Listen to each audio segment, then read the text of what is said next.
thank you very much. This is Sue from the Empowered Light Holistic Expo, and we're at the Codes of Awakening event in Orlando, Florida. And tonight we have a Q&A event here with John DeSouza, Brad Johnson, and Jason Quitt. Any question goes. Thank you so much for your attendance and exciting answers. Thank you. Who has a question? All right. Okay. John DeSouza. Okay. Off the record of being a former FBI agent, what is your personal opinion about 9/11, the weapons that were used, when we might look to full public disclosure, and anything else you can add? For 9/11, to me, it seems, well, it became very obvious as in 2001, when 9/11 happened, and we had the great terrorist attack incident that occurred during that time. It started becoming evident as the investigation went on that three buildings were knocked down, and they started doing the search through those buildings, and they didn't find not a single scrap of any airplane, airliner, anything in any of those buildings, in the rubble, in the wreckage of any of those buildings. So all the investigators started looking at each other, especially NTSB, the airport authority, NTSB, I think, and right away they knew that there were not airliners, despite the evidence of our senses, despite what we saw, despite what we heard, despite what we all saw. Apparently there were no airliners that went into those buildings, because it is not possible for every piece of those airliners to simply disappear. Every seat cushion, every nose cone, every jet engine, every black box, it's just not possible. It's not physically possible, not in our physical world. And if you have any doubts of that, you need to look up a group on the internet called Architects and Engineers for 9/11 Truth. A bunch of scientists and engineers who have proof positive that what I am telling you right now is true. So, going to your question, what that means is there was technology used, not just one set, not just holographic, because it was something more than holographic. It was several layers of technology that was used on that day that we don't even have an understanding of. We don't have an understanding. It was technology that is in the hands of the cabal that they have, that even the nations don't have, but the cabal has it. And they used it on that day.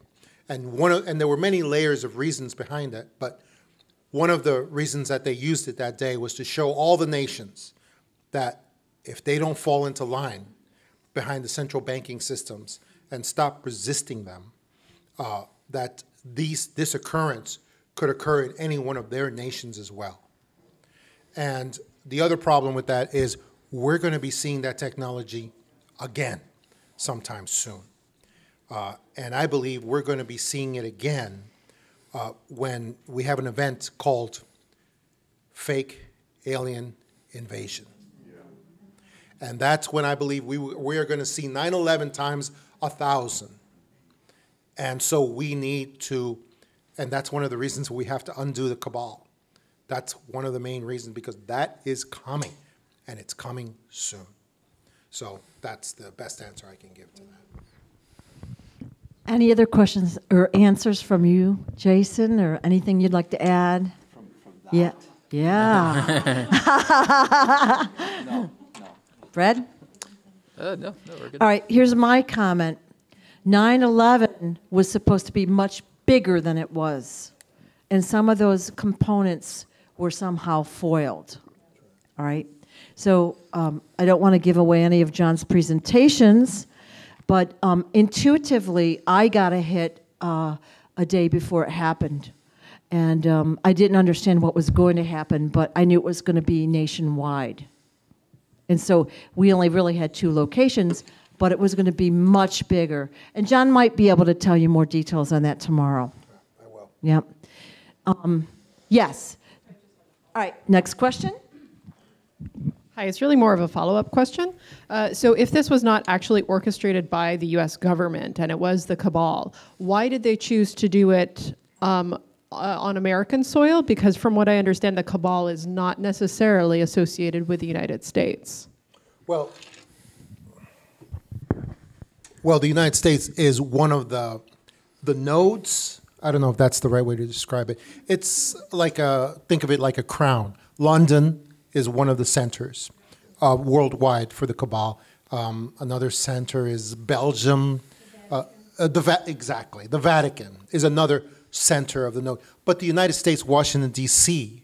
is another one of those nodes. So, yeah, that is the reason why. And also, it's because the United States, Washington, D.C., is the center for political power of the nations. Political and military power of the nations. And 9/11 was shown as a lesson to the nations to tell them, to show them that, hey, your power is nothing compared to the power that we have, we the cabal have, and the technology we have at our command. That's why it was done in the United States. I just See with the New York Times, what's going on? Yeah. No, I mean, I just know that for the video, you need me, like, if I was to not have this, you wouldn't pick it up. She is with the New York Times. I'm not. And It's not EPUB. Yeah, no. I United hate States, when that happens. Washington, D.C., London. There we go. Now we're getting somewhere. Lay it on us. All right, about the dodecahedron, Jason, I think maybe this question would be directed to you because it was your presentation, and Sue mentioned it could be used to amplify things, but the idea that around 2022, there's, with the pyramids on Earth interfacing with the grid code, this is actually what I was going to mention yesterday when Adronis was being channeled, but I was told that we don't, this information. It's about the dodecahedron structure around the Earth around 2022 interfacing in order to make everybody on Earth, for all intents and purposes, get along better than they otherwise would if that dodecahedron and pyramid interface was not done by 2022. That's what I wanted to ask about. Okay. Well, I haven't heard this specific information, but I can answer this question. There has been a lot of people that I've heard of, I can't remember the names specifically, that would talk about the different Earth grids being activated in the future with the pyramid grid. And the dodecahedron is the symbol of space, ether. It's also the sacred geometry that will almost put us into another dimension, almost. So I personally never put time frames. That is just me. I never put a time frame to anything.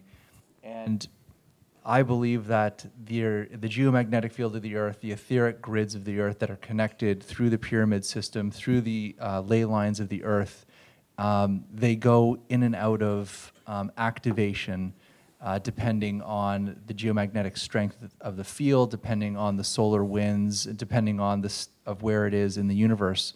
So to answer your question is really, I can't answer that question, but can it make us feel better? I think changing the geomagnetic structure, activating the pyramid grids, activating the grids on the Earth can have a tremendous effect on human consciousness. I can't say if it's positive or a negative effect because all humans are different, but I would like to believe that that could happen to bring us into a stronger alignment. Just to add to that idea as well, too, is that that is true because that can go into a very strong alignment. But it's kind of like how a person metamorphosizes through the means of a fever, right? We basically have to go through our fever. We have to go through this intense period first before we can basically harmonize with that particular type of geometry. So I think that the idea of working with a dodecahedron is powerful, is intense, and can be wonderful, but it's kind of like what everything else that's been happening on this planet firstly is going through. We're going through intense times first that is eventually going to tranquilize and neutralize in that way. So even though that can come about, we're still going to go through some rough tides first because we have to go through this fever firstly before we come into a state of full metamorphosis. You're going through it now. Everybody can heal quickly or take longer based upon one's own subjective reality.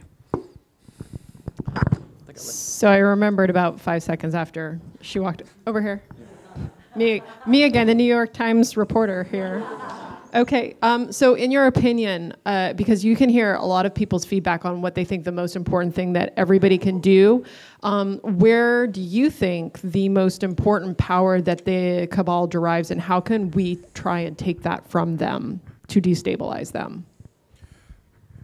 Well, to my way of thinking, the most important power, and the most important power that they have, the cabal has, is the power we have seen them exercise all the time. For instance, when JFK was killed, and it is the power to make the nations stand down. Like for instance, you heard the old slogan, 911 was an inside job. 911 was an inside job. Well, 911 is not an inside job because federal government doesn't have the power to do the things that happened on 9/11. However, what they do is that the cabal orders certain national organizations like JFK, when JFK was killed and the Secret Service stood down. They stood down. That is the corruption and the cooperation from the nations that happens with the cabal. And that is how they are so successful in these multi-level operations that they run all the time, because they move forward these operations in places that they have tremendous control, like the state of California, where we see all these fires being used to burn down a large portion of the state. Or like another area of globalist control, Australia, where we see these fires being run, and local authorities being ordered to stand down. So that is unfortunately the greatest power that the cabal has, and the only way to get over that, to take away that power, is to overthrow the cabal, which is the struggle that we're involved in right now. That's the only way. John, what about mind control? Like peer pressure and influence that, we're being programmed a certain way. And if somebody steps a toe out of line, we, the people, bring that person back in a line. Yeah, that's the 99 monkeys. Peer pressure. It's the media. That's the media. That's the culture. That's the culture. That is unfortunately all the wrong filters that people use. The people use to examine their reality.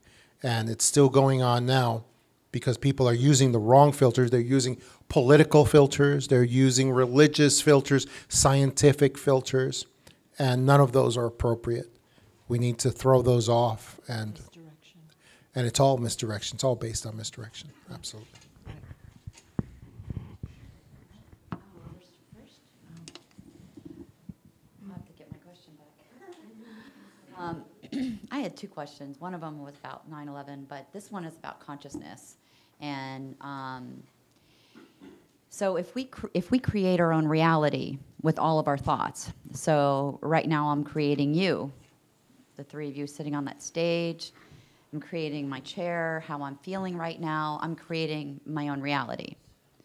Excuse me? Oh. So how is it possible that there's energy attachments? If I'm creating my own reality, how can something beyond me really be affecting me, unless at a cosmically, some soul level, I'm giving it permission by, my energy field, my previous agreements throughout my life, where, that I took on. What's the difference between those two things? Well, see, there's a misperception about creating your reality.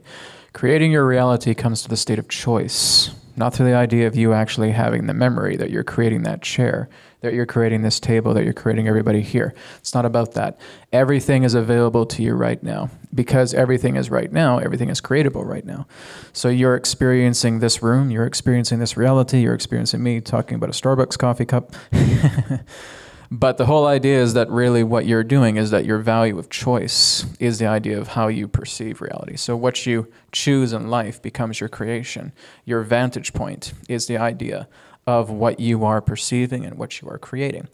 So basically when a person says you create your reality, yes, that's true, but you're allowing yourself to walk a particular path. You're not the one that is basically building atom by atom this particular table to make it into being. It's already here. So everything is already available to you. It's your perceptions of choice that designate that magnetic that you're working with to determine what your reality means. Does that make sense? So your choices are what matter. Your choices are what bring reality together. It's not about having to manifest everything out of thin air. Can you manifest a loaf of bread right in your hands right now? Go ahead. You can't, right? It's your choices that are making that happen. Your choices about how you want to live, about who you want in your life, about where you want to go on vacation, about the job that you want to do, what your personality is like. All of that is based upon the premise of your nature of choice. And I'll just add to this. We all know that there is laws that we're governed by. There's universal laws that we're in right now. So to try to manifest a reality or to choose a reality, you have to also understand that you're bound by these laws first. So it's like if you jump off a bridge and then you wish really hard to manifest that you're just going to land on your feet, it's probably not going to happen the way you want because you're bound by these general laws first. So when we call freedom of choice, there's paths in our world that we're born into where we have a path of destiny of where we're going in life, which is what we've chosen before we've come here. And then we come into this world with karma, what we call karma, which is cause and effect, things that maybe even cellular memory, ancestral memory, and these things basically pull us along a pathway. So freedom of choice is, let's say, I'm going to work and heal and let go of certain karmic energies that are pulling me in certain directions in life. And these are choices of free will, like you were talking about. Mm-hmm. And once we heal those choices, suddenly it frees us up to manifest in a direction of our destiny path more. So we can use the word, we live in a holographic universe, what were holographic projections, but I really think these are just words that we're using from our understanding of what we're in right now. We don't have a language yet for what this really actually is, and in my personal opinion, what we are experiencing here is just almost like a shadow of another dimension. It's something else that's holding this all together. And those have structures and laws. And this is kind of what we're bound by. So yes, we could have freedom of choice and free will and put out what we want before we come here and then achieve it. But it cannot go against those fundamental laws that we're bound by. Is what I believe.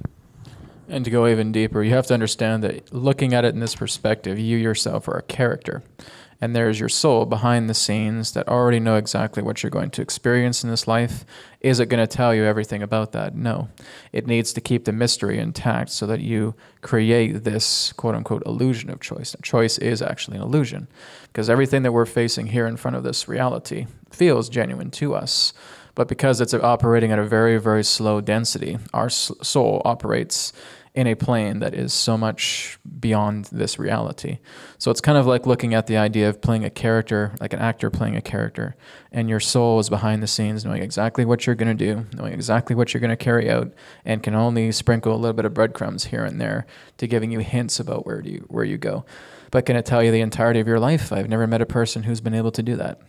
So this is, again, just letting you know that we are playing a character, that we are involved in a type of game to helping ourselves evolve a lot more and saying, what if I did play this game where I felt separate from everybody, where I felt limited, where I had to rely on my choices, my instincts, the people that I have involved in my life? What would I become? And that, again, is what the soul is very, very interested in. It wants to see exactly what this lower fractal self can do within this reality to see how it can evolve further on that linear base level. Make sense? All right. This is Adronis earlier told me that in my nighttime sleep state, that I'm kind of like in between sleep and sort of another stage. Do you think that it would be possible for me to use that altered state to go into something like astral projection or something like that? And how would I go about I believe doing he was saying something like that, was for you to see if you can go full out. There's a very interesting video that's online for people who want to get into astral projection that I recommend. It's called Leave Your Body in 3 Days. It's a it's a video series created by Michael Raduga. He is basically behind the phase, right? You guys familiar with that? Because I hear a lot of chuckling in the audience. There's a book too. Yeah, he has a free PDF book as well too. Yeah, there was a guy that was talking because his Russian accent was so thick, and you could barely hear him in the original audio. So they have a narrator in it as well too. But it's really good. It's really great stuff. I was trying it myself, and it feels pretty great. So using something like that, going into the phase as he talks about, I think is really great. But yeah, from what Adronis was sharing is that you're already there. You just have to kind of know that you're there, and then that can move into the next step should you want to explore different dimensions. Should you want to. I mean, it's up to you.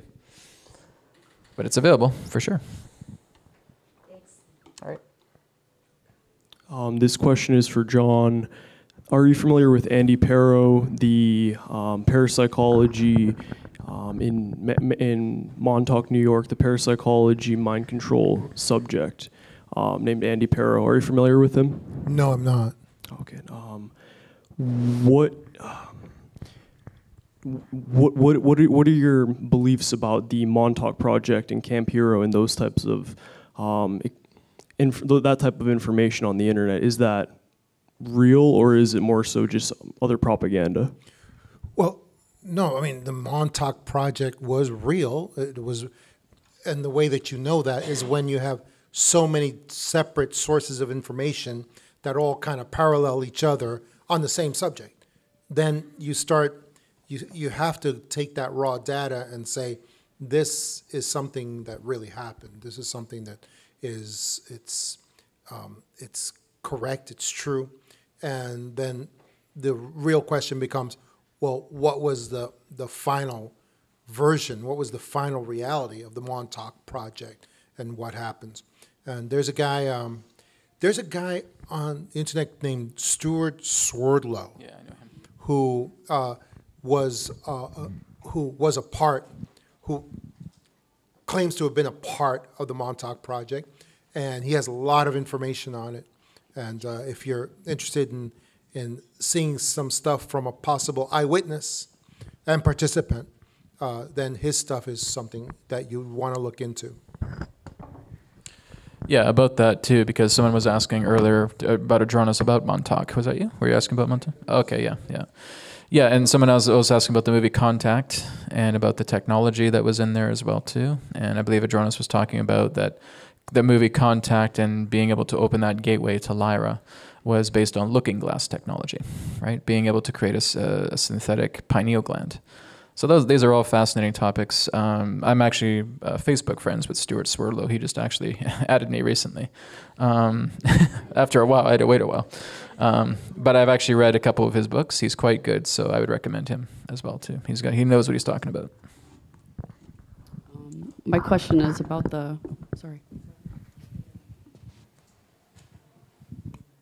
My question's about the Schumann resonance and how it affects us individually and collectively. That'd be good for you, Jason.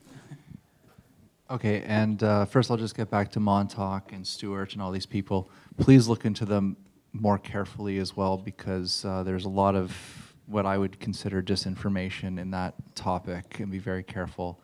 And just because one or two people come forward and tell the same story, it doesn't mean they're telling the truth. It means they're saying the same lie and getting away with it. So you have to be very careful in this community. And that's just my opinion. But, okay. Also, when it comes to the Schumann resonance, we have to first understand what the Schumann resonance is. It's cosmic radiation, it's solar radiation hitting the ionosphere of the Earth, and that the ions come down and hit, well, you know that right now there's thousands of lightning strikes on the planet hitting all over the planet, and that creates a resonance in the ionosphere and the Earth that we can measure. And the more cosmic energy that comes through, the more you have this ion exchange between the ionosphere and the Earth. And that's what we call the Schumann resonance. As that Schumann resonance raises, we have more ionization of the atmosphere. And it affects our minds. Our minds resonate our consciousness resonates in the same frequency ranges as the Schumann resonance, which is around 7.8 hertz, which is a wave. But our brains also operate from 0.1 hertz all the way up to about 70 hertz, which is gamma. So it's the same frequencies that are reflected in our consciousness in the Schumann resonance.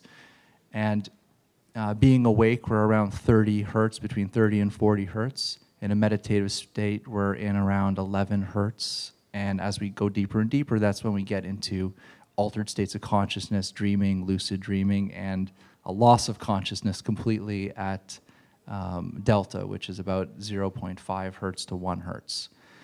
So with the influx, because if you've been watching the Schumann resonance lately, it's kind of going off the charts. I've seen it almost at 100 hertz, which is very, very high.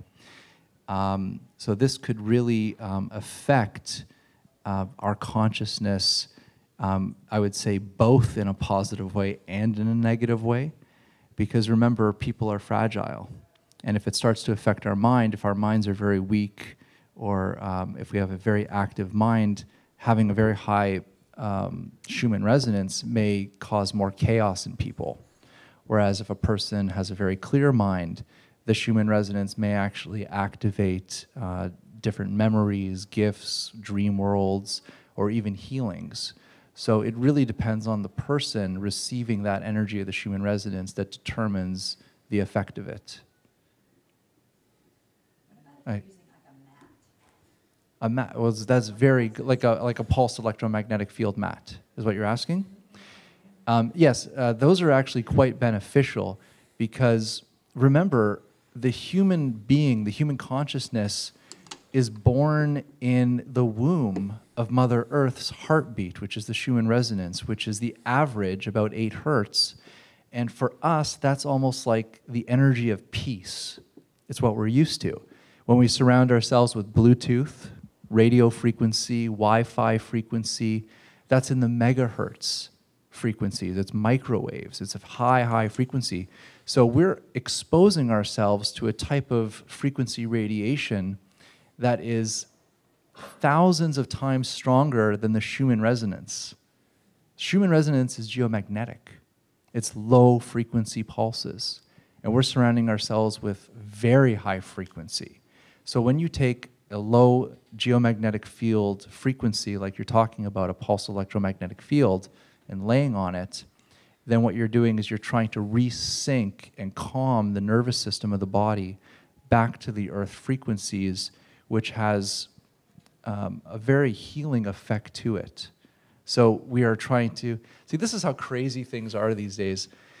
It's crazy. We have to invent technology to get us reconnected to nature because our nature is polluted with technology.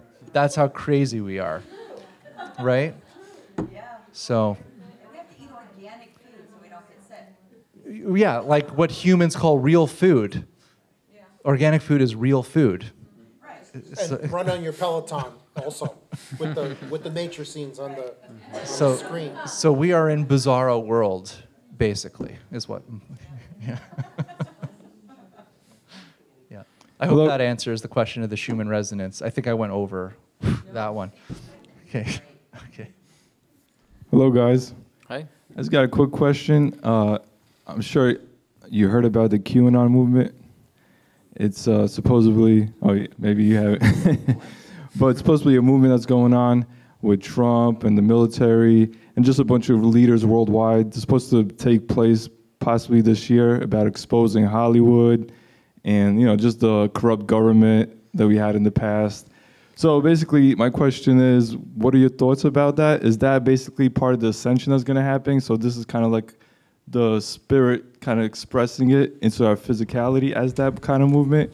And who's really behind it? Is it the military? I've heard some stories it's the military. I heard some people say it's ET are involved. Just your opinion about it. I think it's possible that it's all of the above. In 2015, we had a what's called a White Hat Alliance. Some people, I started just calling them the Allied Forces. We had a conglomerate of Allied forces, of military powers and political powers across the earth that decided that they were going to get a civilian leader to help them spearhead this fight against the cabal, the worldwide cabal, the central banking dynasties, the powers that have subjugated mankind and the nations for so very long. And in 2015, they came up with a military intelligence group that was going to be their let's put it, worldwide voice, their worldwide voice. But it was originally thought to be it was going to be a news service, but it's not. It's actually military intelligence service, putting out information to all the Allied forces across the earth that are in this global war, this global struggle. And QAnon was put together. According to a lot of information, we believe that it was a military, a general named General Flynn. General Flynn, who was the head of the Defense Intelligence Agency. He was a very high up general in the United States military, and he supposedly helped. He's also a specialist in cyber warfare and information warfare, and supposedly he put together, according to sources, he put together the QAnon movement, and he also went on a tour and talked to many people and said he was giving the blessing to a movement of digital soldiers that would be fighting this QAnon, this movement, to spread information and to spread good information, and sometimes bad information too, because that's how military intelligence works. And that it would be in order to help the Allied forces fight against this cabal movement that we are trying to overthrow right now. So that's what the QAnon movement is. That's what Q is. Who Q actually is. A lot of people thought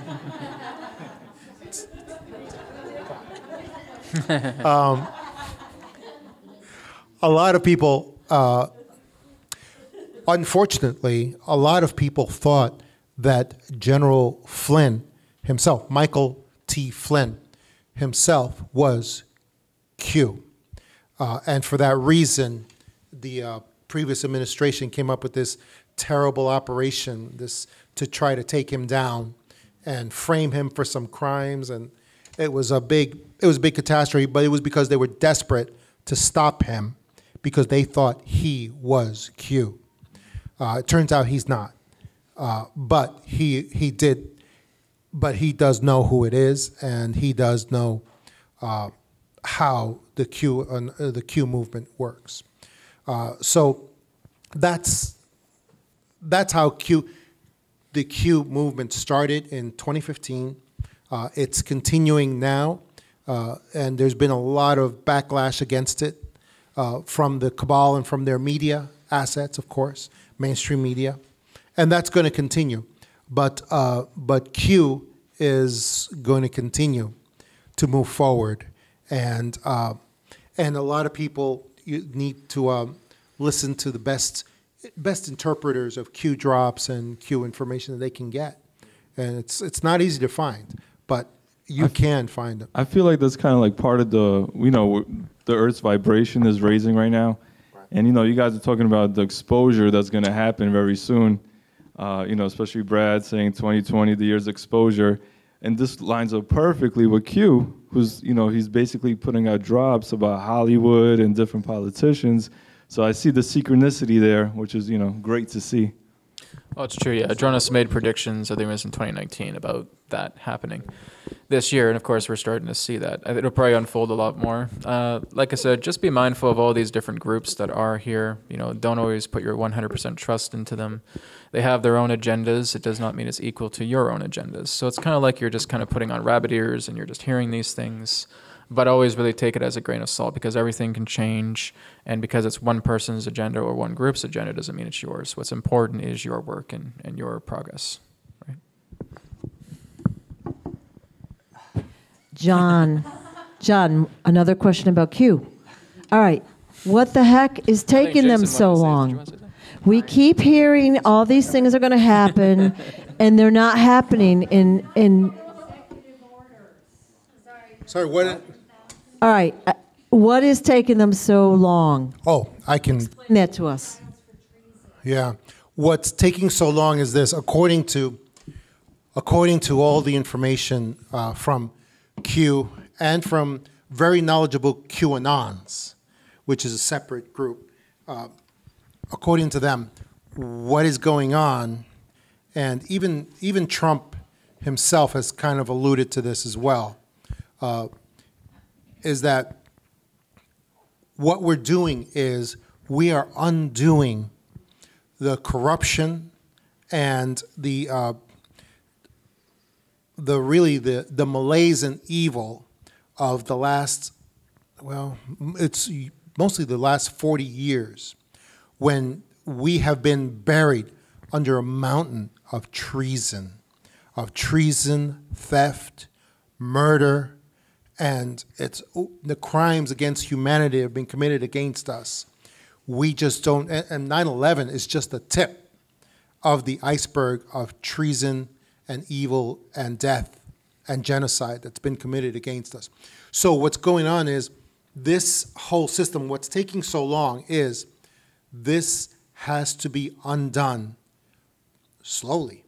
It has to be undone slowly, because if not, you're facing a complete psychological break in most normies. I mean, I don't know how else to say it, but most of normal society will be unable to respond in a normal way when they're faced with the truth of what has happened.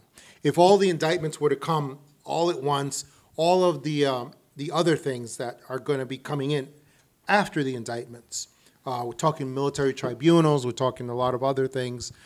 If we're all to happen at once, we could be facing collapse of a lot of not just American institutions, but global institutions as well. So that's what the big delay is. That's why it seems like it's taking so long. This is a system that has been built up by the cabal for hundreds, if not thousands of years. So it can't be undone as quickly as we would like. That's what the big delay is. I know a lot of what we're seeing is there as well, but my question is, won't the bad guys sneak away? Like, we want them to be brought to justice. I don't think this is a global war. There's nowhere for them to sneak away. We're all here. We're all here together. And I mean, other than their, underground military bases, that's about the only place I could see them. But no, they're as a matter of fact, it looks like a lot of the bad guys are being scooped up and released, interrogated by military tribunals, possibly because we've got a lot of ankle bracelets that are showing up on a lot of famous politicians, and you can see those. They're all around. So it looks like this is an ongoing process. And it looks like it's possible the military tribunals have already begun. It is possible. Oh, John McCain. Exactly. John McCain had an ankle bracelet before he departed this world as well. But there's been many other ankle bracelets spotted even now as well. Yeah. But I would like for my favorite debunker also to speak on this, Jason Quitt. Go ahead, disappoint everybody. Go ahead, Jason, crush their dreams. Yep. Go ahead, do it. Do it. Do it, crush it. Tomatoes on standby. Oh. Really? Come on. Jeez. What can I say? I mean, for me, well, I'm Canadian, so. Me too. So we're on the same side here. But for me, looking at Q is like looking at Batman. Okay, you don't know who Batman is, and that gives him power. All right, so the QAnons are anonymous people. I don't know if you remember Anonymous before QAnon. Anonymous was doing very similar things, showing exactly similar to what's going on, and Q is just a continuation of this, in my opinion. I think my mic might be dying here. The cabal. Thank you. Yeah. But be very careful of the language. This is what I want everybody to, when you're reading Q and reading people talking about Q, they use a very, very specific language. And if you have a PhD in cults, not well, it's always the first thing you say is trust the leader. And whenever someone questions, well, why doesn't this happen? You said that this person was good, and then they get kicked out or are arrested. You know, why did you say this and this? But it was the complete opposite. They say, trust the plan, or you're out of the club, or we're gonna, you know, make your life. So just be very careful of the language that's being used, and also, America is based on laws. It really is. This is an amazing country, the USA. And to be a patriot, you know, you follow the Constitution of Rights, which is very, very important. You know, we lawmakers look at the US and see how they've built this Constitution in this country. A lot of stuff QAnon is talking about with tribunals, basically military murder of people, taking people, all this. What these patriots are talking about is fascism. You know, you can't be a fascist, or you can't want these things to happen and be a patriot, because patriot is based on laws. And, you know, China and all these really terrible countries like North Korea, they will kidnap these people, they will take them to military tribunals, and they will murder these people. You do not want the United States to go down that road. So please watch the language that is being used by these groups and know the difference between patriotism, laws, and fascism. Okay. So did I crush people? Did I do it? Okay. Yes, you very much need it. And by the way, if you know about 8chan, the original site, it's an anonymous message board. And if you've known about them before Q, that was the place where people would go to that wanted to stay anonymous, because it's like the trolls of the trolls of the trolls. It's like the cesspool of the internet is that website. So I tell people, I'm like, I would rather see military drops on Walmart's comment section. At least one person laughed. Okay.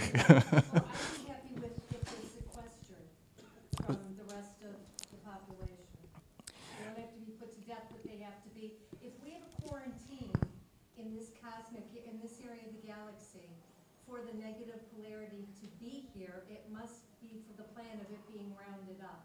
And it can't continue to be enmeshed because of the effect on humanity. So it has to be separated. What is evil?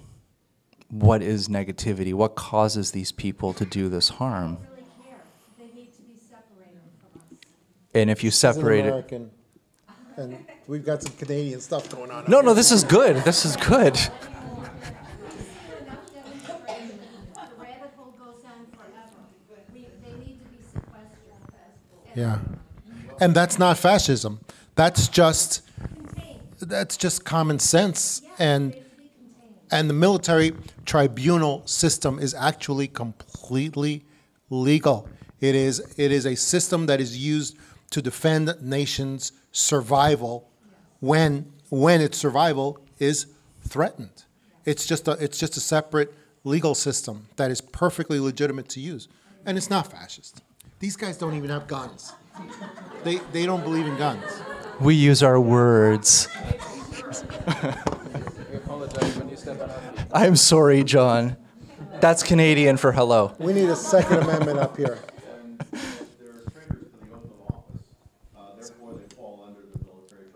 Exactly. Exactly. Welcome to America. There you go. There you go. Also, if you go through the regular judicial system, nowadays use lawyers to just hold these cases forever in the system, legal system. Yeah. It take years to adjudicate.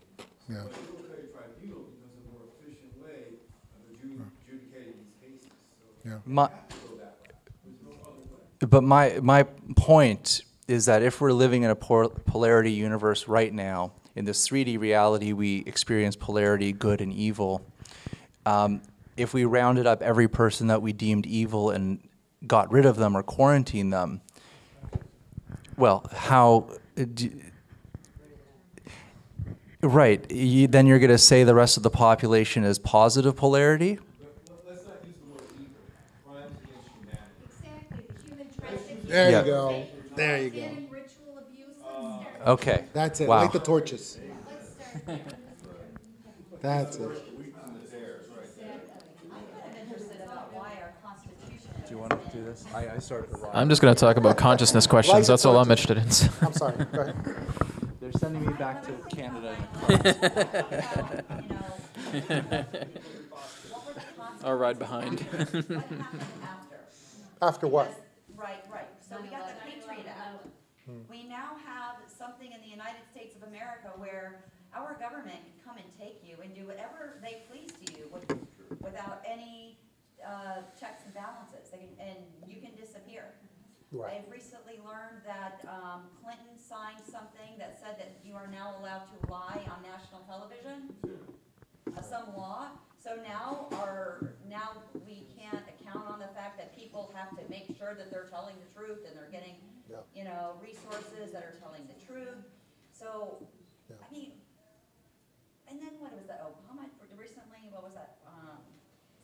All these things are just like, when people don't know, the mainstream that never ever looks at these things. Right. And I'm thinking, okay, so the United States of America has this Constitution and these laws, which is great. I appreciate everything that you said about that. However, it's been subverted. Absolutely. Our Constitution means nothing. And all the things that you just talked. How are they getting away with this through mass media? They're getting, because all of the things that you just talked about, the Patriot Act, all of the unconstitutional actions that went against our citizens after 9/11 that were created, this was all part of a cabal plan. This was all bringing back real fascism, not just in the United States, but this was being done in other Western nations as well. And it was a system that was put into place, the creation of the TSA and the creation of so many other Orwellian systems that were against our liberty and against our Constitution as well. They're completely unconstitutional. But that all started, of course, in when the Federal Reserve was created in 1917, and the IRS, which was created to feed the Federal Reserve private bank system as well. So we've been in an unconstitutional, you wouldn't say republic, an unconstitutional state basically since 1917, and it's only gotten worse. It's only gotten worse and worse and worse, and that's one of the reasons. About 9/11, since it's coming up so much, recently had an intuition of sorts asking me to look at a documentary on the assassination of William McKinley of all things, and this ties into the cycles of time and all.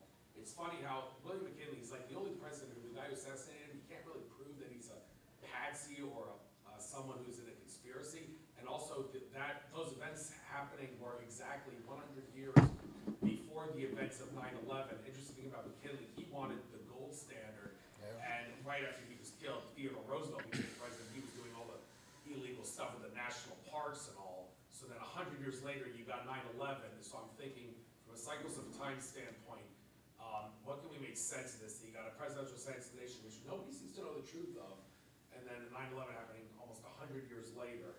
And what do we make sense of that? How can we make sense of that? McKinley, every president we've had assassinated has been for the same exact reason as McKinley. Lincoln was issuing silverback dollars during the Civil War, went against central banks. And McKinley, what you just talked about, he was also involved in resisting the power of the central banks. JFK, of course, we know he was already getting returned to a gold standard on U.S. dollars. And then, Andrew Jackson kicked out he actually kept the central banks out of the United States, and they tried to kill him 3 times.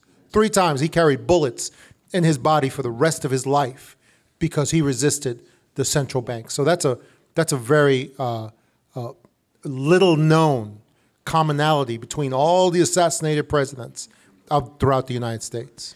Yeah. Okay.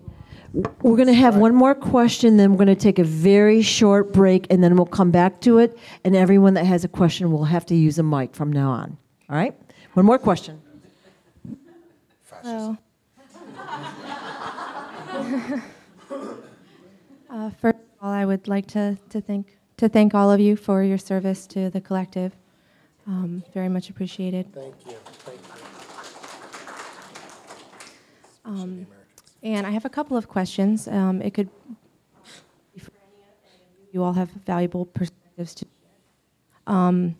Starting with the work of Dr. Stephen Greer, I'm familiarized with the false flag situation, and one of the solutions that he has offered is the CE5, human-initiated interstellar contact for peaceful contact. If there's enough of us calling, then we can establish healthy, positive relations on an open platform with multidimensional civilizations and groups. I was wondering if you all have any comments or perspectives on that.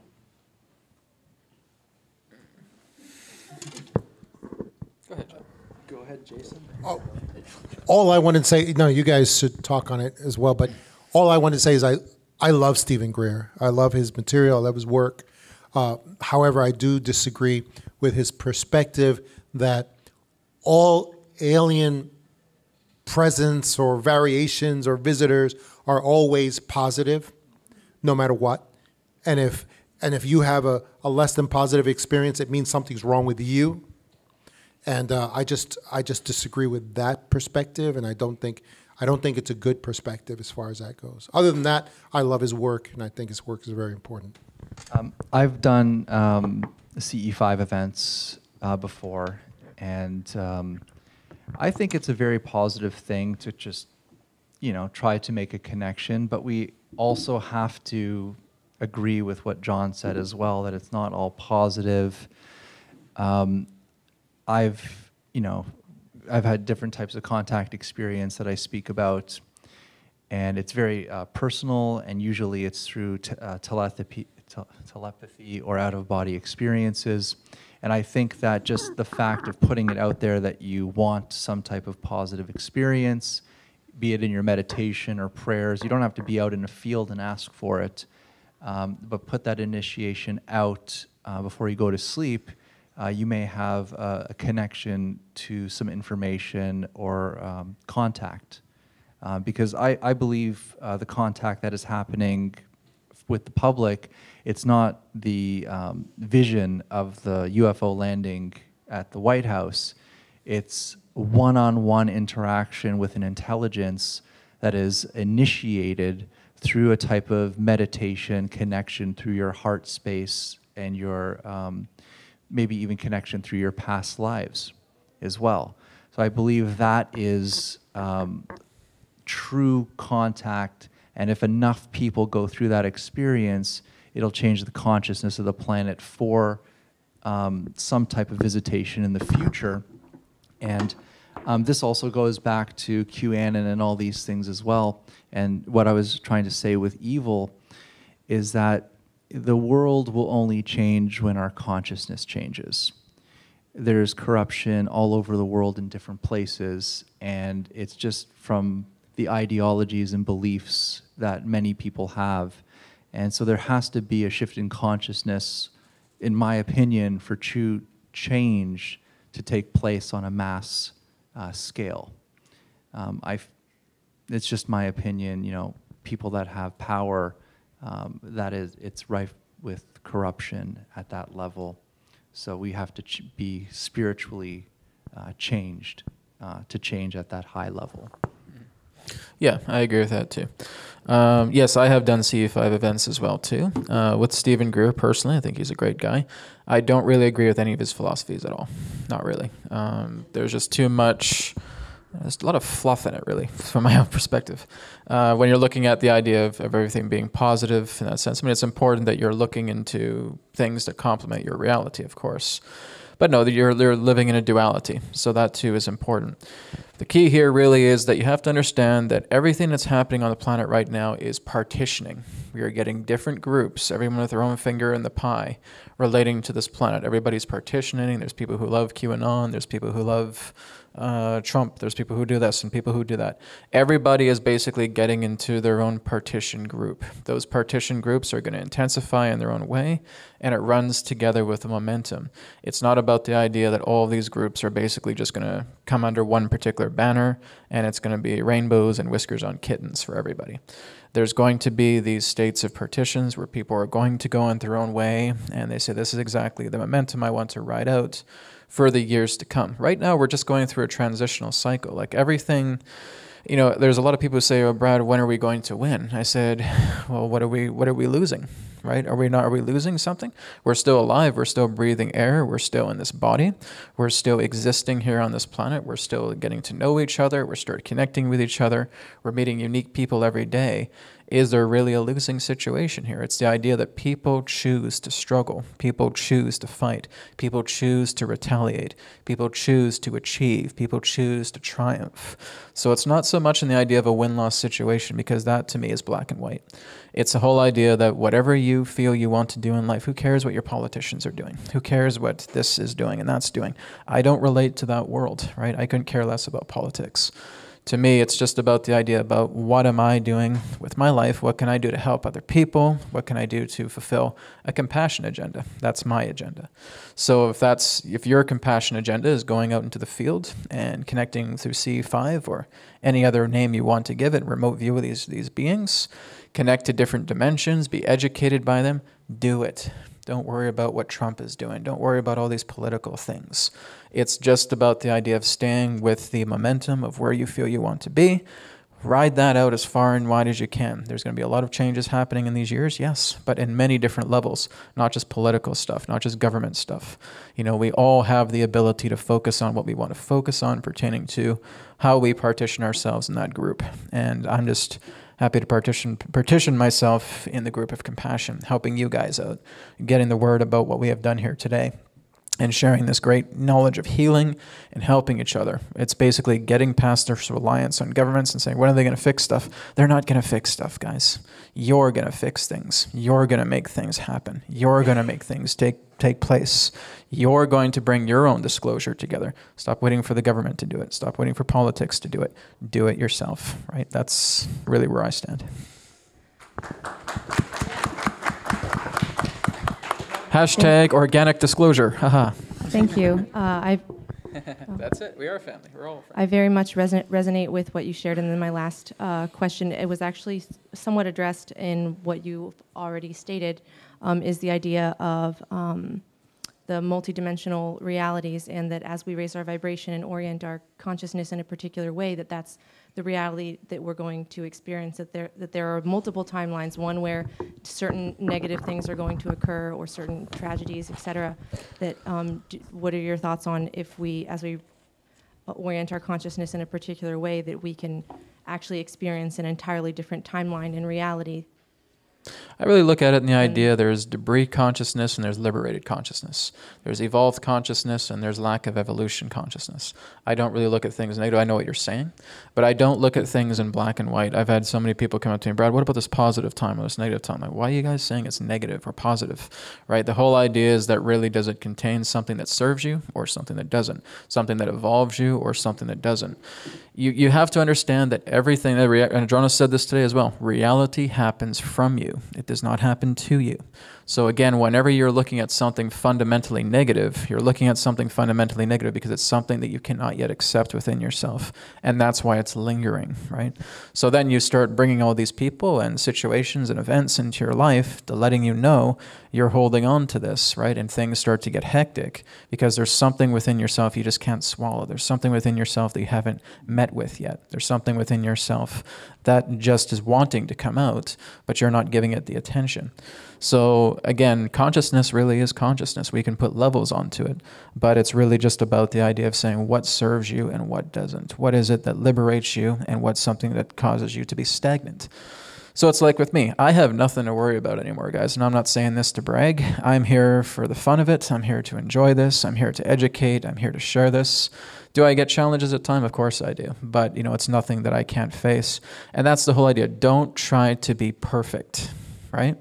Just enjoy what reality gives you. If you know you're getting challenged, then accept that challenge. It's like what I've talked about today with the EQ method or the BCR technique, right? If you guys are going through traumas, you want to just notice that those traumas are there, and you're now willing to make it happen. The greatest person that can ever exist upon the planet is the person who has constantly fallen and got back up, dusted themselves off and saying, I'm going to keep going.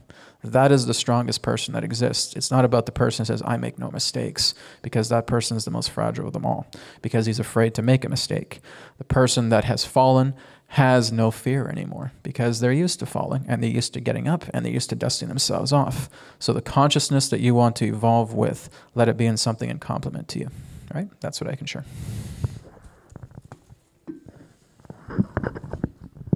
Listen to Brad for a second. Okay. But we have this kind of concept where we want to go on a more positive timeline, and a lot of us, I'll just say 100% of us, we've all had struggle in our lives, and we've all had suffering, and it's how we've overcome that which made us stronger, like you said. And it's what actually makes us more spiritually evolved to walk through that trauma and come out on the other side of it. All right, it's very important. So sometimes it's very easy to try to run away from the problems that we face in this world. And there's a lot of problems in this world. It's not just satanic things. It's not just trafficking. It's not just this. We have ecosystem collapses. We have pollution. There's so much wrong in this world. And we can't just kind of say, well, let's manifest a positive timeline. We're here physically to change it physically. If a fire is burning, we're not going to sit and meditate for it to burn out. We will run to the lake, get some water, and put it out. And that's our gift, is we're physical here, and we can actually do action. All right? So I've had terrible things happen in my life, but I'm still here. And it's made me the person that I am. And when I look back in retrospect, I wish those things never happened. Actually, no. I am so happy and grateful that those terrible things happened to me, because it made me the person that I am right now. And I think that is part of the spiritual journey in my personal opinion. All right, we're going to get started again on round 2. Bing! So here's our first question. Oh, okay. Here's our first question. Hi, it's me again. New York Times. I have a question for Adronis. Oh, just kidding. Okay, so I read so much and I forget where half of this stuff comes from, so I apologize about the source because it might even be you guys up there that I read it from and I don't remember. I'm so sorry. So I remember getting some exposure to our DNA, specifically the humanity DNA, and where Earth is in relation to the entire universe, and how all of the different species within the universe has come and meddled with our DNA and I don't know, like added parts of their own to us. And in a sense, I believe that they look at us as some sort of royalty because we have all of their DNA together in our own. And are you guys familiar with any of what I'm talking about right now? Mm-hmm. Okay. All right, good. They don't want to keep going in this route if you're like, I have no idea what she's talking about. Okay, so... Well, the interesting thing is that really from our perspective, Earth is the center of the universe, right? Because we're the one that's experiencing the center of our own reality. So we are indeed the center of this universe from this perspective. If you were on another planet, that would be the center of your universe as well too. So wherever your vantage point is always the center of your universe. And Adronis elaborated on this last night as well too in the channeling, is that he said, there is no other creator that was responsible for man's creation other than God, right? So again, everybody has a different perspective on God. When we're looking at creator beings have a certain level of contrast to them. Now, when you're looking at humanity, our contrast is almost immeasurable. And with many of these different creator beings, a lot of them had limitations placed upon them. They're very intelligent, they're very smart, they're very crafty, but they have always had limitations placed upon themselves. Therefore, you cannot have a creator being that has limited states of contrast to create a human race that has unlimited amounts of contrast. It's not possible. So everything pertaining to how humanity was created was all based upon the Most High's design. And that's going to be hard for us to understand. We're probably going to spend countless time trying to reflect on what all that is. What I've received from Adronis and through Spirit all these years has always been that in the best way that can be put, God created man, right? And man itself relates to the image of God, but not through the aspect of appearance, but capability. And that's what we're able to do as creators. So that's what I can share related to that. Can I begin? Thank you very much for passing the mic. All right, so let's look at the universe, for example, and try to think of how many different intelligences or beings are in the entire universe. And I would say that that number is immeasurable, actually. But on planet Earth, we kind of made superheroes of specific races. Like we have from Sirius, we have the Pleiadians, Arcturians, Reptilians, Lyrans. You have the Greys, the Mantids. We have these like thank you. We have very specific superheroes, I'll call them. Supervillains, superheroes. But really there's infinite of these intelligences. So why do we almost like deify or demonize certain groups that we've been talking about for many generations? I believe the tinkering that you're describing allows different soul consciousness from other different groups to incarnate in physical forms. So we can say, Adronis, you're very serious. Look at that face. He's from Sirius too, I guess. But so what I'm saying is that I believe that because we are aware of these star ancestors that have tinkered with us, they've changed our genetics in a way where these beings could then incarnate and be walking among us in human form. And I think that is also part of the reason for the tinkering for these higher beings or other dimensional beings or other planetary beings. What is the experience to be human? And now they can have that experience. And just to add one last thing as well, too, before we get back to it. Adronis has also talked about, in a session as well, too, is that many of you humans put so much credit towards all of us when really the credit should be going back to you. Because, again, you put so much credit and say, oh, the Pleiadians are this, or the Syrians are this, and et cetera, et cetera. It's like they're getting all the glory, but they actually haven't really done as much of what humankind has done throughout the entire time of being on this planet, right? They really have made an impact. We've made an impact on this world, whether negative or positive in that way. But again, we like to kind of look at these, like what Jason was saying, is like these ETs, and thinking that they deserve, all this deification, or the opposite as well, too. And that's not the case, really. Again, the best way I can put it, and like I said, if you agree with me or not, that's okay. None of these beings can compare to the capability of creation as humanity.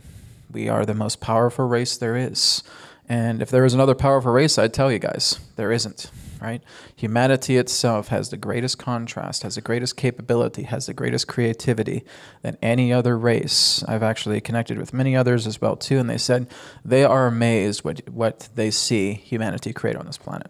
They're amazed that we create tables the way we do. We create chairs the way we do. We make music the way we do. We dance the way we do. They're boggled how we're able to do that. Because when you meet a lot of these beings themselves, they're great, they're wonderful, they can be friendly, they can be playful, but they do not have that contrast as man. And that's one of the most beautiful things about us. We don't see that. But there will come a point whenever that does happen, where we open up to the Star Brotherhood, we're going to see exactly what these beings can do in regards to contrast, and they're going to be amazed at what we still see us do that we've taken for granted for. So again, this is where I say humanity really is the greatest race that has ever been. And there will be a Trump casino on Mars. Oh, yeah. Right next to a Christian church. America. Okay, so with that being said, I'm familiar with you go into meditation, you can do DNA activation, stuff of that nature, specifically with your own work that you guys do for yourselves. Are there aspects of working with your own DNA, having experiences with these other species, that you're able to kind of push that further because you have more knowledge about what you're working with? I've never worked with my own DNA. Oh, okay. I don't need to do that, right? The whole idea is that you just continue to evolve yourself in any way that you want. You want to meditate, go ahead and meditate. You don't want to meditate, then go ahead and don't meditate. Do something that really feels that is advancing you, evolving you in that way. We get a lot of this new agey stuff and thinking that you got to activate your 144 strands of DNA, you got to do this and blah, blah, blah. And really you guys think you're doing that, but you're not. Right? The whole key here is that I've only met one person who has 12 strands of DNA. Only one person. He's in Japan. Right? Sorry, Jason. Maybe you have 6 strands. I don't know. But he has incredible amounts of capability. He can create astral bodies. He can create manifested holograms. He is able to connect telepathically, empathically. And Jason, yes, like I said, you're maybe 6. But like I said, everybody thinks that they have their DNA activated in the 12 strands. And I'm sorry to say, a lot of them do not. So the whole idea here is that, yes, you have to meditate. You want to meditate if you want to. You got to build up your mental aptitude. But you have to look at these yogis and these monks and these ancients in that particular way to see exactly that they've spent lifetimes after lifetimes building themselves up. And many of them don't even have 12 strands, right? So it's more than just the idea of DNA activation. Again, we get into that new agey philosophy, but that's another topic in itself. So you're telling me that weekend workshop I took didn't activate my 24 strands of DNA? You took a weekend workshop to activate 24 strands of DNA? Yes. Well, you got ripped. Ripped the DNA. It was a workshop. It wasn't my workshop. I don't teach anything like that. But I have had experience with DNA before, and I'm the biggest skeptic even of myself, but it was an experience where I was holding a crystal and I fell asleep with it, and I saw this thing. My vision of it was like a strand in space. It looked like a rope, like a muddy clay rope, and then this rope twisted, and as this rope twisted, the clay just exploded away from the rope, And when that explosion happened, I felt that explosion like go through my entire body. And I saw this like beautiful light crystalline strand, like a rope. It just looked like a rope. And I jumped out of bed, like, because it really, like I felt that kind of explosion. And I heard a voice, be still, we're activating dormant DNA. And I knew it was some type of connection with like the multi-dimensional connection through a crystal. It's only happened to me once. And I believe that we have different strands. I don't know, because I know we have a lot of junk DNA. And it may, DNA may activate different times in the life to connect you to maybe different frequencies, different information, different memories, or different beings. I don't know the exact purpose of it, but when it's needed, I think it just happens. Yeah. That's what I'm trying to say. Like I said, it's not about you trying to, oh, okay, I'll push really hard. Hey, 3 strands. Oh, I'll push really hard. Okay, 4 strands. Oh, okay, gotta take a break. You know, it is the idea, like what Jason said. It's like he basically got the message to be still because they are activating it. So it comes through the idea of when they feel you're ready. And whoever they are, we can never really say. But there's something that is indeed around us that can work on activating. So I'm not sure if that's answering your question, but. And I don't know what it did. Okay. I have no idea what that DNA did or means or what that is. All I know is I had that experience. Yeah. So I don't know. Yeah. Real fast, and this is a little comical. So in Hinduism, they've got some blue gods, and they'll be like, oh, no, he's blue because his aura is blue, and part of me is just like, no, he's an alien. Thoughts? Oh, I want to answer. Go for it. Okay, look at different cultures, and I'll just give you a physiological standpoint of why people are blue and green, especially when you look at Osiris. Okay, Osiris is blue or Osiris is green. He is the god of the underworld. He is the god of the dead. He is always depicted as a mummy. He is dead. Have you ever seen a dead body? They're blue and green. Okay, so usually when they depict a god from the underworld or a god that's from the other side or a past loved one, they would depict them green or blue because that was their symbol of death. Am I starting a riot again? Okay. It's true.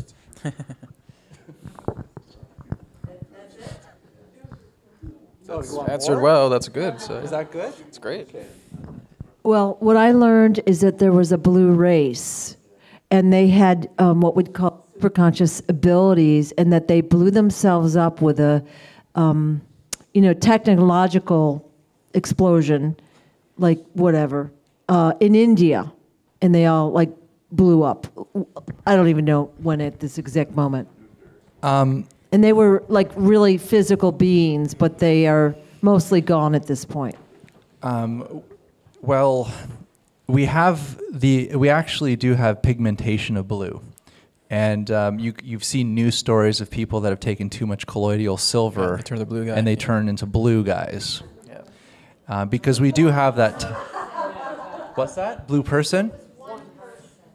Well, once they saw that guy, they're not touching any. The colloidal silver producer right there. Defending your company. I'm sorry. But we do have this type of thing that could occur in our skin pigmentation, and who knows? Who knows? You also turn blue when you hold your breath for too long. Only once in a blue moon. There you go. All right. Well done. Well done. All right. Yeah, a lot of the different races in that way that may be in different colors of pigmentations often have to do again with the solar radiation as well too, like the planet that they're on, the sun, that's giving off all the rays. Sometimes that can determine one's own skin pigmentation. Everyone can be different. If that particular being came off that planet and came here, yeah, there'd have to be certain adjustments made. Would they remain blue? It's hard to say. Like again, this is just all information we haven't really been able to scrutinize too much. But is it possible? Sure. And I've also heard that the human body is one of the most resilient bodies for different planets. Mm-hmm.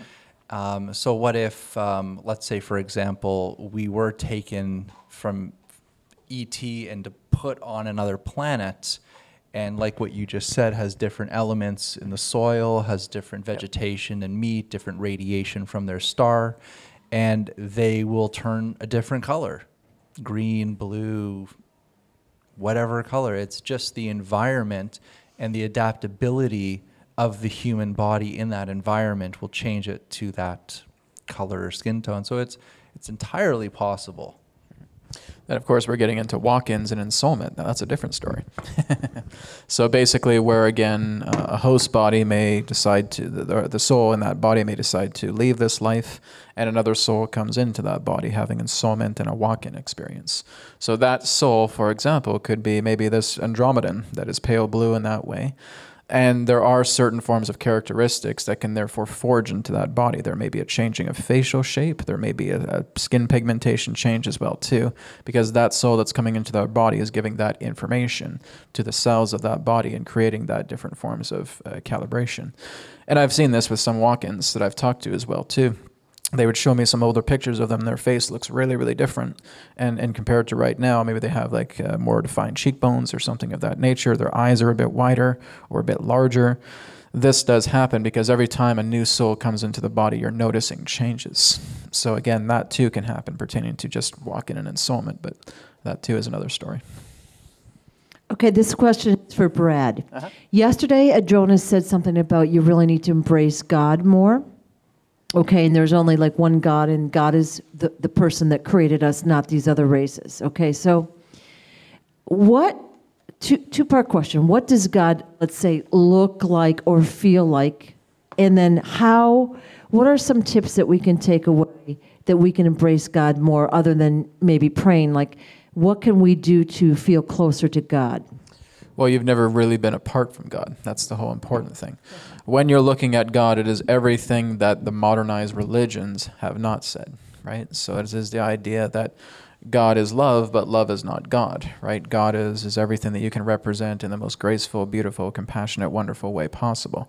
One thing God is not is angry. One thing God is not is vengeful. One thing God is not is wrathful. That is not the true nature of God. I can only speak on my experiences because my interpretation of what I believe the God will be could be completely different than any of yours. So, I mean, basically whenever I've wanted to connect with the mother, I've seen this kind of like empress-like figure, but that's just my interpretation of what I would see as the mother. I would basically be almost like a newborn baby cuddled back into her arms again. That's just my interpretation. And can I say that's God? I don't know. But I feel this love, I feel this great compassion, I feel this joy. And even when I've worked with the healing code cards, and when I've always said, Spirit, God, bring your energy into these cards, and I try them, and they're working amazingly. They work with other people, and people are giving testimonials for that as well, too. I can only testify to what I feel is God. I can't tell you guys what God is because that defeats the purpose, because then you'd rely on me so much to think, oh, Brad knows what God is and I don't. Then I become arrogant, right? I'm not here to create a religion. I don't think we'll ever understand God. No one ever has. Even the great masters still don't understand God. You start talking to Jesus, you start talking to Buddha, you start talking to Krishna, you talk to all these masters. They still can't see the idea of God. The idea of God's creations is not God. It's like if I painted a picture and I put that on the wall, is that Brad? No. That's just a very small particle pertaining to my creation. I can never define myself by the idea of a work. Right? That's only going to be a particle of yourself. And we're particles of that nature to what God is pertaining to creation. So I don't think we'll ever understand God. But that's the whole excitement of connecting to God in your life. And I'll just give a very easy way that each one of us can have that connection to God. And it's just simply through honoring. And when I say honoring, honor the water you drink, honor the food, honor where you live, honor the land you're on.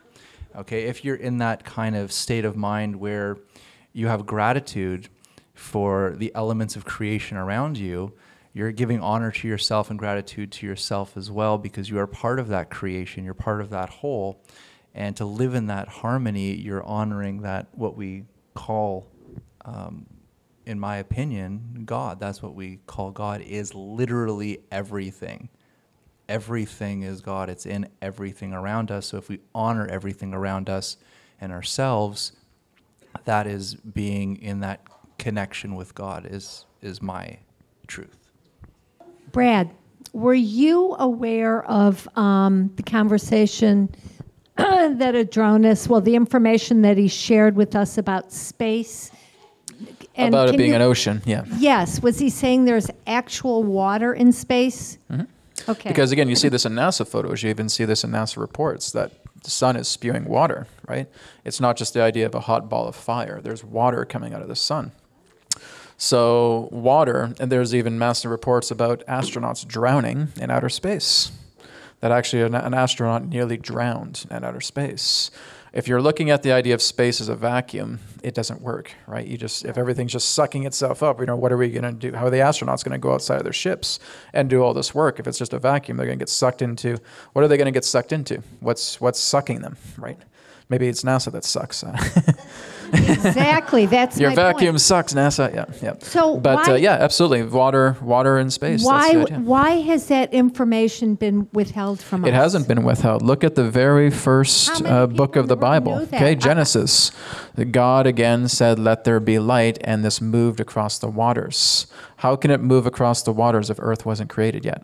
So the waters representing that of the cosmos. It's telling us in the very first chapter of the Bible that again, let there be light, sound, through the process of that vibration, creating light, let there be light that moved across the waters. So again, we're looking into sound vibration with waters, or we're looking in somatics in that particular way, I right? think that a lot of us may not have interpreted and put together that perspective, because I wasn't You aware learn of everything new each day, right? that. So the point is, that debunks that we went to the moon. Well, here's the thing. It debunks in regards to how we've interpreted going to the moon, because that, in that sense, is a stage. Stanley Kubrick, yes, absolutely. But, yes, humanity has actually been to the moon earlier than that. There's all kinds of different stuff upon the moon to which man or bankers have actually occupied. Going back since like the late 40s, early 50s, they were taken up there, not through their own particular tech. But why can't but through that their interventions. exploration be shared with us? I mean, Because that why be, would they want to share it with you? They don't give a damn about you. 'Cause they- All they really care about is being in their time in the sun, and everybody else will feed off the crusts. They don't have to share that information, because as soon as that's exposed, they're saying, well, what about us? Why aren't we going up there? And that, again, throws everything that we feel we know out the window. And that is them losing their power. Right? So again, you put too much faith in your government. You think your government cares about you. Sorry to say, guys, they don't give a damn about you. Oh, I never You know, believed it's about the idea that they want your money, they want your obedience, they want your faithfulness, they want your power. That's all they want. You know, if we had a very loving, honest government, we would not have the systems that you have, right? And that's so a the lot of this is just the idea of them spending their time in the sun, where everybody else is cast in shadow. And that's the problem, in addition to what we were talking about with the atrocities and all of the negative things that have been done to humanity. You can't say that there hasn't been interference in the ascension process because of the lack of truth from our leaders. There's been intervention that has happened. The whole idea, as soon as the post-atomic era has happened, there has been an entire ground crew effort for all of these different souls to come here upon the planet, because they have been called here to come into human bodies and say, we're now going to fix this. That has been the effort since the post-atomic era. But hasn't the harvest been kind of held back and put on delay, and it's taken longer and longer? You really and need to there's look some at the disappointment with the how- Egyptian what the numbers are. timeline. The Egyptian timeline really plays this out very, very well. People who have actually been able to do what's known as the Egyptian pyramid measurement. There's a guy named John Van Elken. I would suggest you look into him. His research is really, really great. And he basically was able to work together with his research to discover an Egyptian pyramid timeline by using what's known as the pyramid inch and being able to measure the measurements of the chamber, of the king's chamber, to actually create a timeline that accurately predicted everything. At the end of this timeline, guess when it ends? 2038, right? this is what I would suggest you look at, is that there has already been for thousands and thousands of years the entire prediction accurately of everything that we are going to experience in this age. Now, I basically made the prediction of 2037, 2038. I was not even aware of John Van Elken until after I made the video about that. And a friend of mine says, Brad, you got to look into John Van Elken, because he said 2038 is the end of the Egyptian timeline. So there can be the idea of the feelings of delays, but delays have been part of the plan as well. You can't surprise God. You can't surprise spirit, right? So really everything that's happened is happening based upon the cycle that has been predicted through that timeline just by itself. Jason, anything you want to share?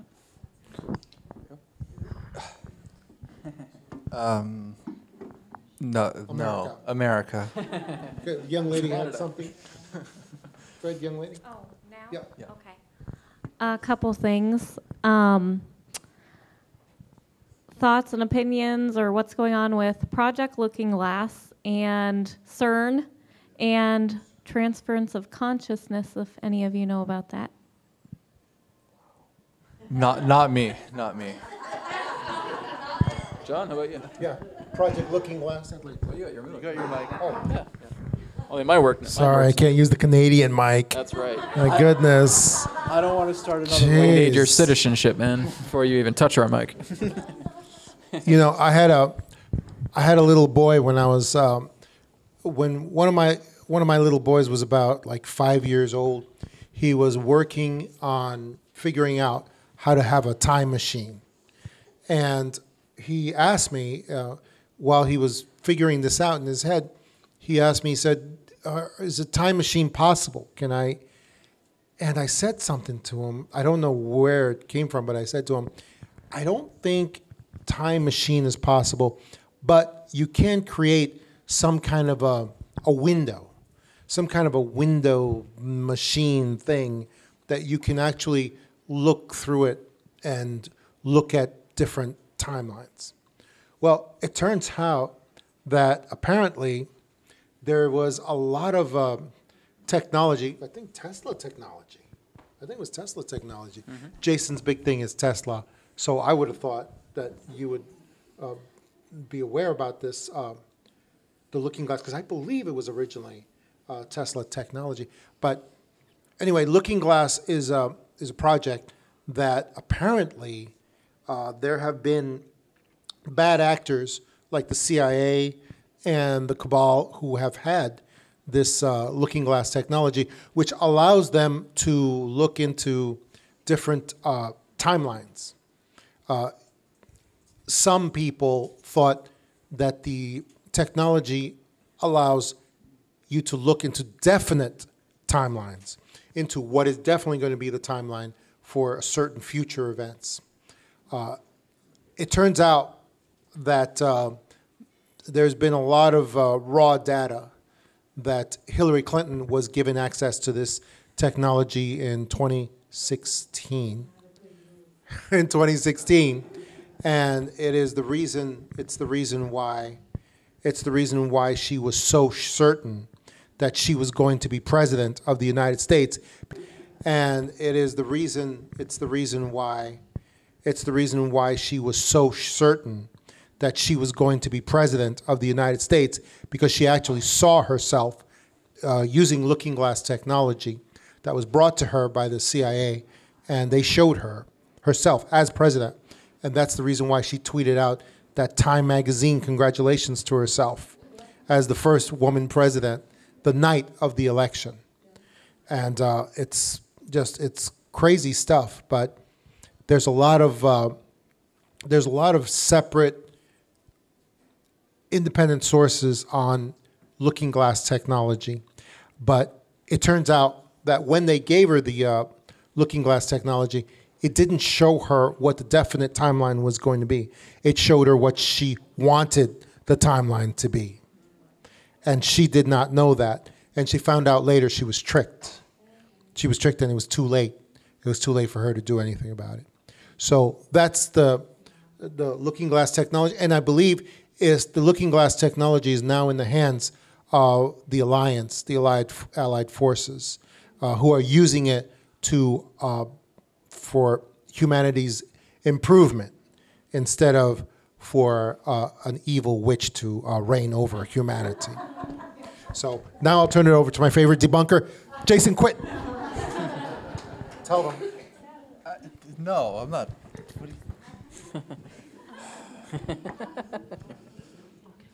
Start the riot. No. Oh, God. He's going to do it. I'm not going to do nothing. Yes. While you debate, while you guys debate, I guess I'll talk about CERN a little bit as well too. Yeah, I mean CERN's one of their biggest intentions was to basically shift into a reality where a lot of what their agendas would come to life, right? So you guys look at the Mandela effect. That's a perfect example about shifting through, micro wormholes, whatever they call it, different black holes, and seeing these different changes happening together. So with CERN, it was all basically an intention to utilize it in its own intention to basically try and skip past the harvest and try and find a reality where their agendas would be fulfilled. So a lot of it is just basically looping through different dimensions and trying to discover a reality that they feel they could go into for those states of achievement. But of course, they've never been able to do that because there's a lot more quote-unquote unseen forces that prevent that from happening. It's very well sanitized, the idea of shifting into different dimensions that we know we're not meant to go into. That give you enough time? All right. No, you answered. Okay. He answered. There's one about transferring of consciousness. Are you referring to like the Avatar movie?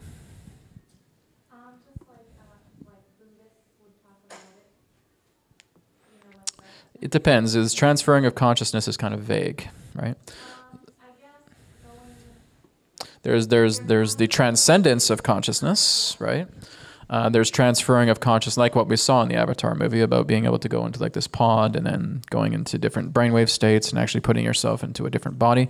I've talked to people who have actually been able to do that. In fact, if you guys are familiar with the Yahyel, there is a client that I was actually able to talk to who was able to go into a synthesized body, basically had artificial chakra centers. He was able to open his eyes and go inside this Yahyel artificial body and walk around this spaceship. But it was very, very different feeling. Like he had very vivid feelings about everything, but it was very limited. He actually didn't have any taste buds, so he couldn't taste any food. So basically, he had this artificial body prepared for him so that he could interact in the physical aboard a Yahyel spacecraft. That would be one example of the idea of a transferring of consciousness. But like I said, there's different types altogether. Stasis bodies, yeah, absolutely. There's many of you guys that even have stasis bodies on other ships. And when you basically leave this life, it's quite possible many of you return to the stasis bodies. Yes, and there's also another theory out there where we talk about actual ships that are conscious ships. Yep. And in the ships, they have different space suits, which are bodies. And the ship itself could transfer its consciousness to the bodies to navigate the different places they go. So I've heard stories where they've come in contact with, let's say, like a being that, let's say, was scary to humans, and that being would kind of run away, and then suddenly a very beautiful being would come back to talk to them. But it's really like the same consciousness, but they just jumped into a different suit that's more pleasing to you. Yeah. So maybe one day we'll have a closet full of Arcturian suits, Palladian suits, and we'll just jump in them and go play around. I do see that in the future, yeah. Yeah, I see us. I was meditating on that as well too, and saying, hey, is there another body I can switch? Maybe I can be female for a day. I said, no. You got to stick with this body. We're not at that point yet. But at some point, yes, you'll be able to have like many male bodies, many female bodies, and you'll be able to jump into them all just like an avatar, like what you see. I thought we were going to talk about Project Looking Glass and Man in the High Castle. That's as an example of Project Looking Glass. Great show, great illustration of the whole Project Looking Glass alternate timeline possibilities for anyone who's ever seen that show. It was from Philip K. Dick, and that was a great show. Man in the High Castle, if you get a chance to see it. Okay, I learned recently from a I learned recently that probably maybe 20-something years ago, maybe a little bit less, but I wouldn't be surprised if it was a similar agenda to the like 9/11, that many thousands of women, perhaps millions, that were pregnant were given a prenatal vitamin that ended up causing their babies that were born boys to feel like they were girls, and vice versa. And it was actually caused by this prenatal vitamin. So then it was, once enough of these women came forward, and it was stopped, but it was for 10 years that it was actually given to women as a prenatal vitamin. And my question is, A, do you know about it? And B, do you know about it as a possible agenda, tinkering with DNA that way? And also, is there anything positive that you can imagine that could come out of this? I've never heard of anything like that, no. Everything from Big Pharma is bad. That I know. Simple as that. No, I've never heard of a prenatal vitamin doing anything like that, so that's never come in any of my sessions or anything. And there's no limit to the evils that they will commit against us. But I wouldn't be surprised. I wouldn't be surprised if something like that did exist. So. The technology they have in all these advanced levels is mind-boggling. So it wouldn't surprise me if something like that. It seems appeared. like there's legislation that just automatically fell in place to kind of be there in a way supportive for the situation, which I find almost like it was like another agenda, because now all of a sudden there's different situations in place that, I don't know, it could be something to create chaos, but I'm just wondering if there's anything positive from it. If you want a girl and want a boy, there you go. I don't know. I don't know. Like, it all depends upon a person's perspective, really. Joe. Joe? Oh, okay. Run, Sue, run. I didn't see. I just had a question of what you guys would see as the anticipated dates of the end time harvest. Okay.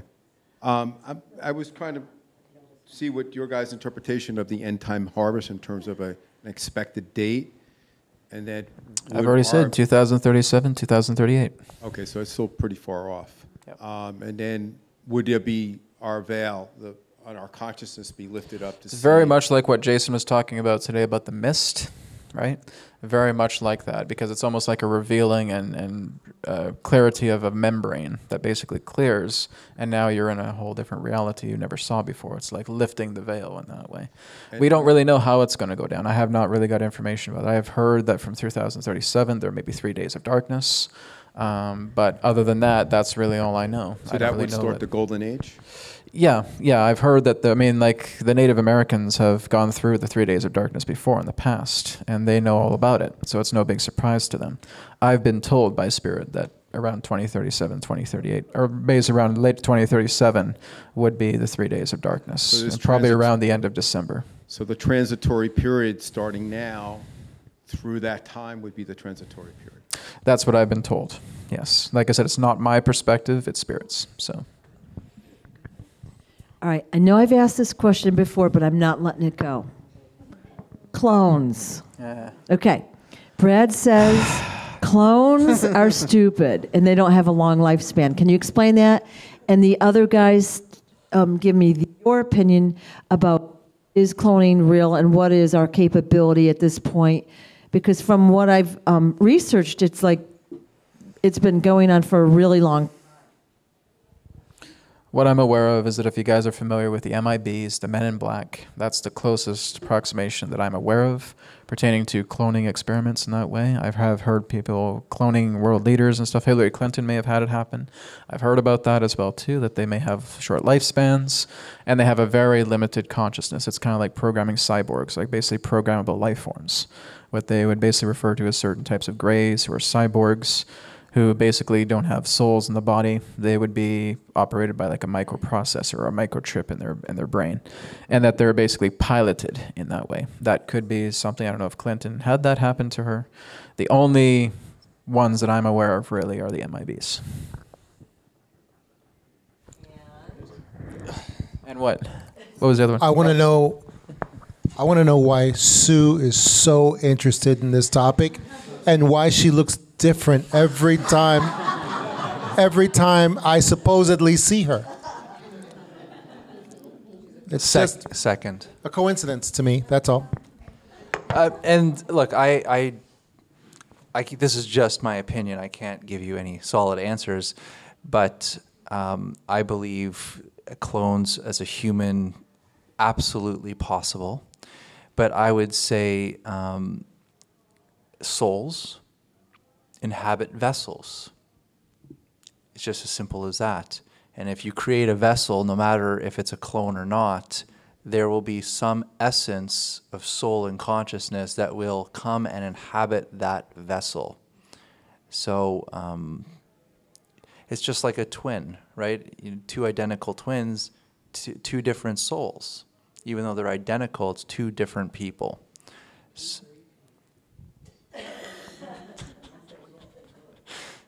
Yes, you said Pete and repeat? That's like my joke, jeez. Well, it has to be a certain soul in certain ways because bodies have their own certain types of symphonies with it. So a body has to be coherent to a certain degree of a body that, or soul has to be coherent to a certain body that has that nervous system attunement. So what I've heard, and again, Adronis has talked about it, says there are some clone bodies that can have souls. There are ones in that sense that are completely soulless. So like I said, they're programmed like a radio frequency in that way. And it's almost like just looking at a puppet where you're just able to control its movements. You're able to give it some certain forms of limited speech. The closest thing I could put it to would almost like AI in that way. But they're very stupid. Yes, this is what I've said. Because like, again, if we actually had a person to point to and say, okay, that person's a clone, then we can certainly analyze that person. Have I met a clone? I can't say I can. I've only just basically shared what I've received from what Adronis has shared, relating to, yes, some clones can be soulful, but there has to be some type of relationship to that original host body and their soul, because we all have that kind of unique snowflake design. That's what I've been told as well, too. Yeah, they have a very short lifespan. Yeah, yeah. Mm-hmm. I'll just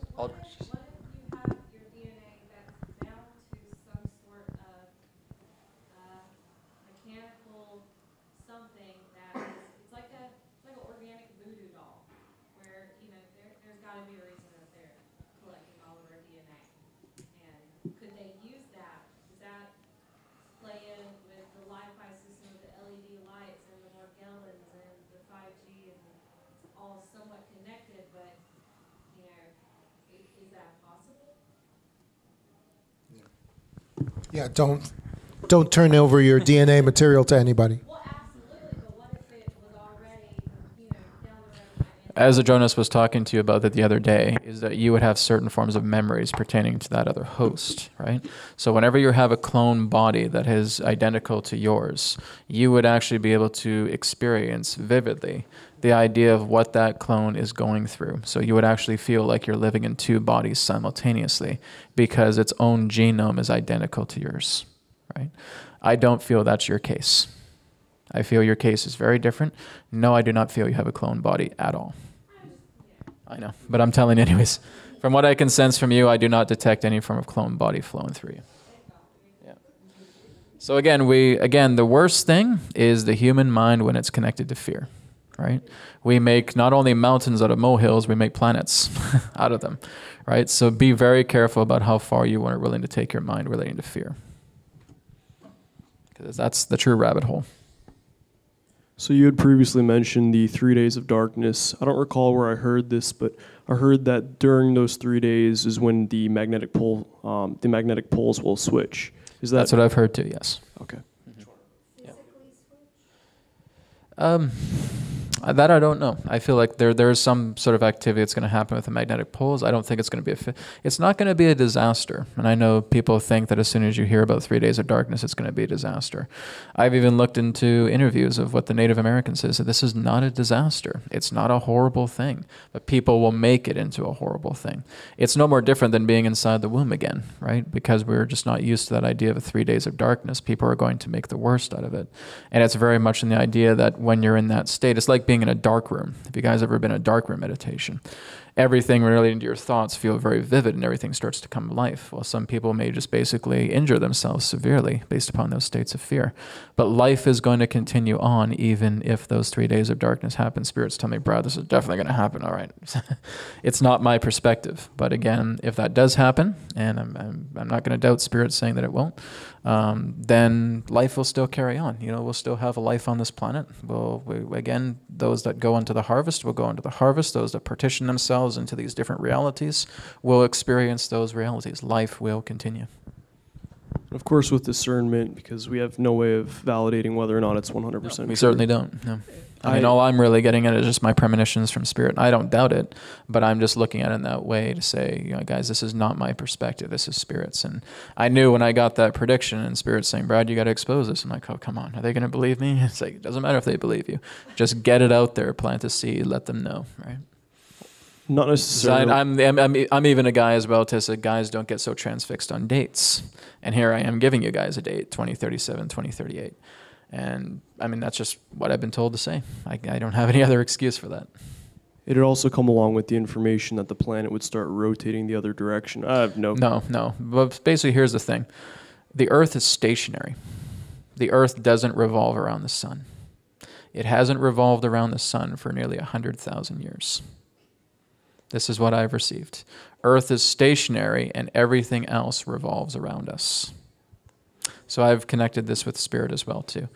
If we actually revolved around the sun, what we would know is the constellations in the sky would change.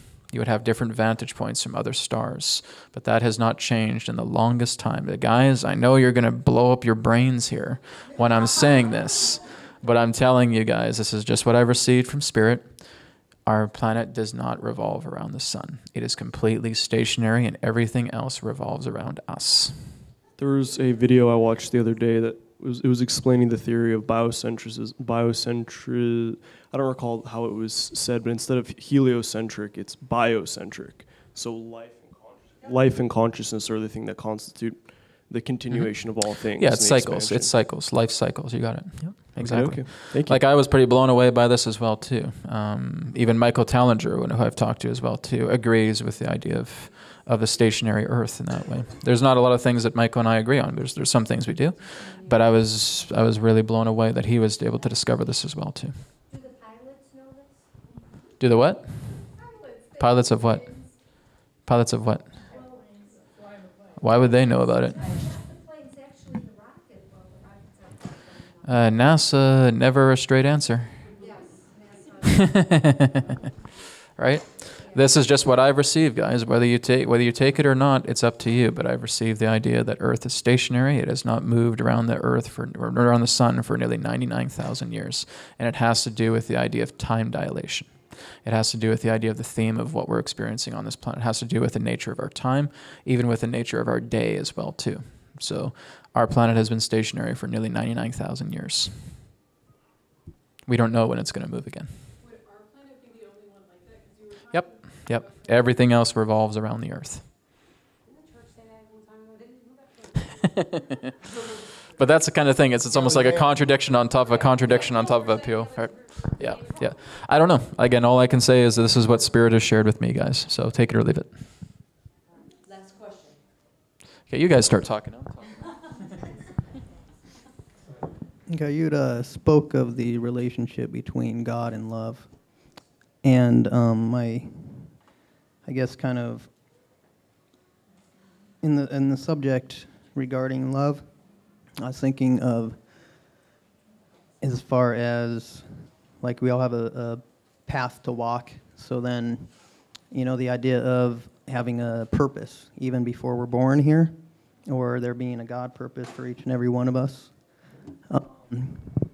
I was curious your idea with regards to love in like the collective consciousness and well, the best way to put it is that God is love, but love is not God. Right? Love is not all that God is. Like I said, if I was to paint a picture and put it on the wall, is that all Brad is? No. It may be a very loving painting, but there's more to me than that. Again, like I said, what God is not is anything wrathful or anything vengeful or anything that represents lack. God does not play with lack at all. And God's trying to get us out of lack. And that's exactly why these universal laws exist the way they do, because they realize that the more we go into lack, the more that we're sabotaging ourselves, the more that we're going into that state of conflict. And that the universal laws exist to show us exactly when we're going into those deeper levels of conflict and how to get out of them at the same time. So when you're working together with God, like I said, you have to give your own understanding of that, because God has personal relationship with every one of you. God has built you so intricately, so dynamically, so amazingly, so infinitely that you can't even fathom it. So, and he has put so much of that energy into creating you. It's your heavenly parent. Like if you look at your physical parents, some of you may have really great relationships with that. What's stopping you from having a heavenly relationship with the perfection of God? What's stopping you? That's the question I have for you guys. So when it comes to like the norms, so there's nothing that exists spoke of. within God that represents lack. Well, wouldn't that be the perfect parent? Maybe we should look into that heavenly parent. All right? So when that's how I see it. It spoke of like the norms, like the people in our life who aren't as on to all this that's going on. Could love be a good focus to get them more? Love is also a good way of saying that I trust my people who I love to lead their own lives. They don't need me to fix them. I don't fix anybody. If people wants to come to me to ask a question, I'm happy to share information. I'm happy to guide, but I'm not here to fix any of you. To me, none of you need to be fixed. You're perfect the way you are.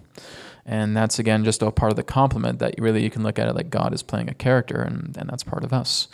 This universe really just exists as God's mind, and we're just exploring more about the parent's mind as well as ourselves in the process. And this is also another big thing as well, too. When we're looking at life, it's not about you. It's about everybody else that's a part of the life around you, because you get to know yourself a lot by listening to what other people, because it's kind of like what Adronis was talking about before, about when you start meeting these new people in your life, you start feeling new revelations about yourself you never thought before.